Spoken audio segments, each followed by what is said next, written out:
What's good, everyone? OJ here. Welcome back to another video. Today we're taking a look at the top 5 best upcoming RPGs for the Nintendo Switch, because we just can't get enough RPG action here on the Nintendo Switch and on PlayerEssence. So I want to first and foremost say honorable mention, shout outs to The Legend of Heroes Trails of Cold Steel 3 on the Nintendo Switch. That game recently got a Western demo in English to where I can understand. Played it, it is absolutely fantastic. It's definitely one of the better RPGs from Japan to come out on the Nintendo Switch. It's really cool, has a lot of different moves that you can pick from. There's a lot of different difficulty options. There's all sorts of stuff you can kind of get into in the demo. If you like Japanese RPGs, turn-based ones with some new mechanics kind of thrown in there to spice things up, definitely check out The Legend of Heroes Trails of Cold Steel 3 on the Nintendo Switch. So that is the honorable mention, and don't worry guys, we got some Western love for you guys. It's not going to be all Japanese RPGs when it comes down to it, so let's go ahead and get right in. And we're starting off with XCOM 2. Take-Two loves the Nintendo Switch. We saw that in the recent Nintendo Direct Mini.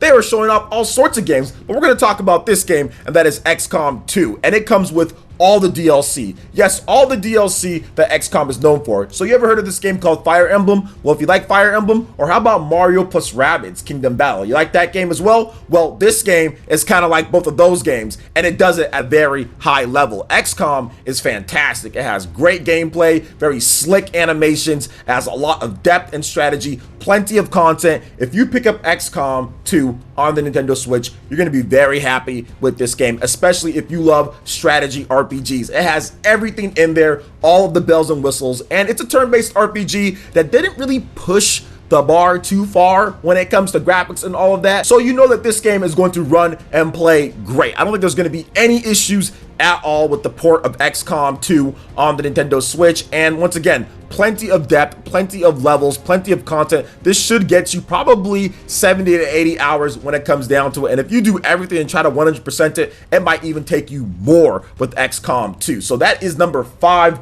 on our list. But let's go ahead and move on to number 4 here, and that is going to be another Take-Two loves the Nintendo Switch. They know how to get it done. Where you at, EA? Where's Mass Effect at? That should be some of the games on this list. But we're going to talk about some other games here, and that is games that are actually on the Nintendo Switch. Borderlands, the Legendary Collection, coming out. So you get Borderlands 1, the Game of the Year Edition. You get Borderlands 2, Game of the Year Edition. And you also get Borderlands, the pre-sequel as well, with all of the content packed in. $50 package doesn't seem too bad. I think that's okay. What, $17 or so per game? Not too bad with all of the content in there. And we recently got news that it's going to be 1080p, 30 frames per second. None of the art assets have been downgraded or anything, so it's not going to look all blurry and portable or anything like that. And to be honest, people have been looking for Borderlands Portable. Remember, there was a Borderlands game, Borderlands 2, that came out on the PS Vita that Sony helped fund, and it was kind of bad when it comes down to it. So we're actually going to have competent,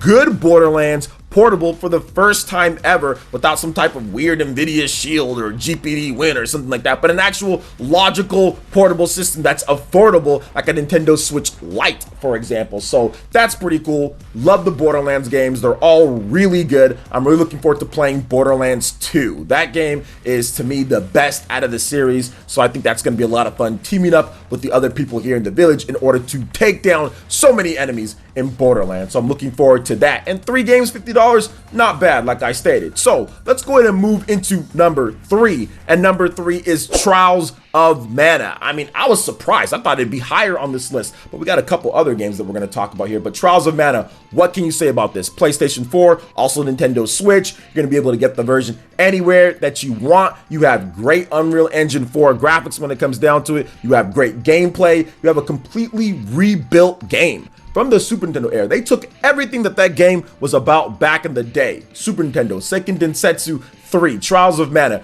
brought it over in glorious HD, and it's looking absolutely phenomenal on the Nintendo Switch. There is a demo that all of you guys can go check out and play right now, and it's so good. Trust me, you are going to like it, especially if you like action RPGs. This is right up there with some of the best ones that I've ever played on the Nintendo Switch system. That game's coming out not too long here, guys. We have that on April 24th or so. So we have a packed April with some other games too that are coming. But Trials of Mana, definitely a game that you want to keep out for. Plenty of content, plenty of magic and weapons and all sorts of stuff to get into, and tons of replay value as well, because you can pick between 6 different characters and can only have 3 characters per playthrough. So plenty of replay value with that one too. So next up on our list, we're getting into the nitty gritty here, guys, and I'm pretty sure for a lot of you guys, these 2 RPGs are on your highest anticipated list here when it comes down to it. But number 2 is Bravely Default 2 on the Nintendo Switch. And I had to talk about Bravely Default 2 because Bravely Default 2,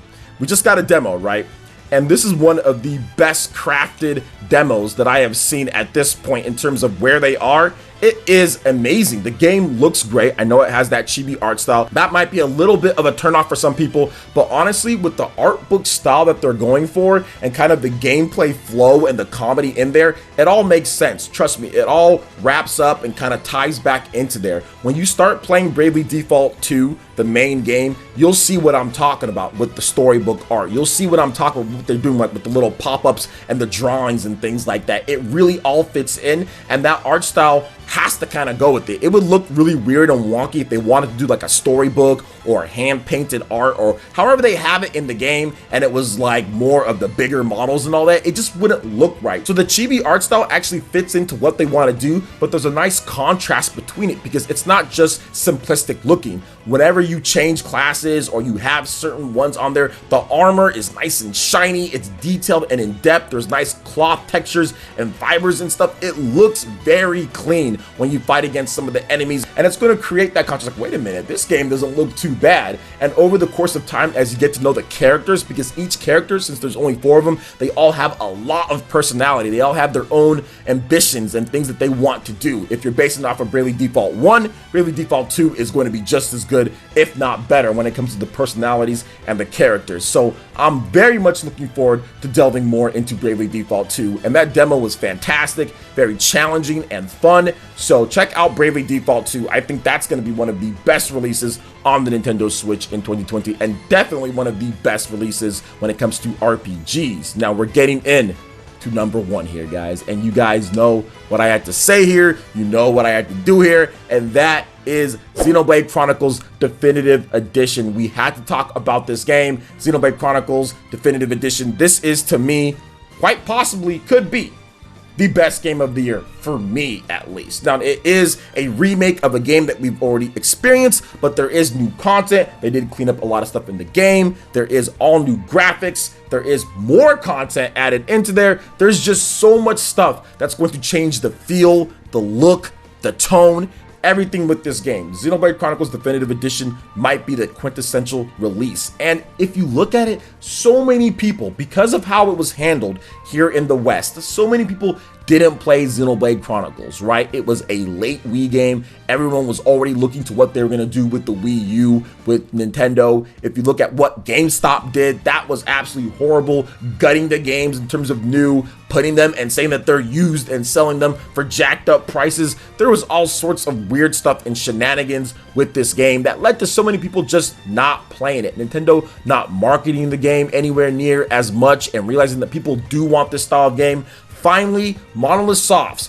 potentially what many people see as their best game ever made after they became Monolith Soft is on the Nintendo Switch, and that is a big deal in my opinion. And when you clean up the menus and you clean up some of the quality of life issues that game had, and they're actually upgrading that to me creates a dynamic that just hasn't been done before when it comes to a bigger end game. And it's the full game, right? Because Xenoblade Chronicles is a massive game on the Wii. It's actually such a big game, people didn't even know how they fit all of that game on the modest, somewhat lacking, I would say, prowess of the Wii when it comes to RAM and other things like that. So to get everything from that game, which still to this day has more content than a lot of modern RPGs, all on the disc or on the cartridge or whatever you want to say, to get that on the Switch, under 16 gigabytes with the future connected DLC, this is something that only Monolith Soft maybe could pull off in this scope and scale. I have not seen anything like this when it comes to that style of game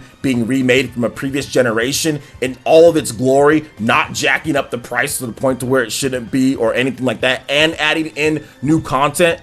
Fantastic, absolutely amazing when it comes to it, and I cannot wait to play more of Xenoblade Chronicles Definitive Edition on the Nintendo Switch with all the updates and improvements to the game, and the future connected DLC. That's going to be amazing as well. So we'll see what happens with all of that. But what are you guys' top upcoming RPGs? I wanted to make sure that I talked about games that had set release years or set release dates. So games like Shin Megami Tensei 5, for example, I didn't talk about that game because there's no set release date for that game. And there's a few other games that don't have any set release dates that could technically fit into this RPG category, maybe that we forgot about or whatever the case is. But all of these games, we know the actual date, or we actually know that they're coming 2020 because they've been demoed, or we have them, we can actually play them, or the companies have talked about them more in that line. So what are your top upcoming RPGs on the Nintendo Switch, or heck, RPGs on any system? Let me know your thoughts in the comment section below. All right, guys, that wraps it up for this video here. Check out the link in the description. We've got Twitter. Go and give us a follow and stay up to date on all the latest gaming news and information. Also, make sure you like, comment, and subscribe, and share this video if you can. Thank you guys so much for watching, and we'll catch you for the next one. Peace.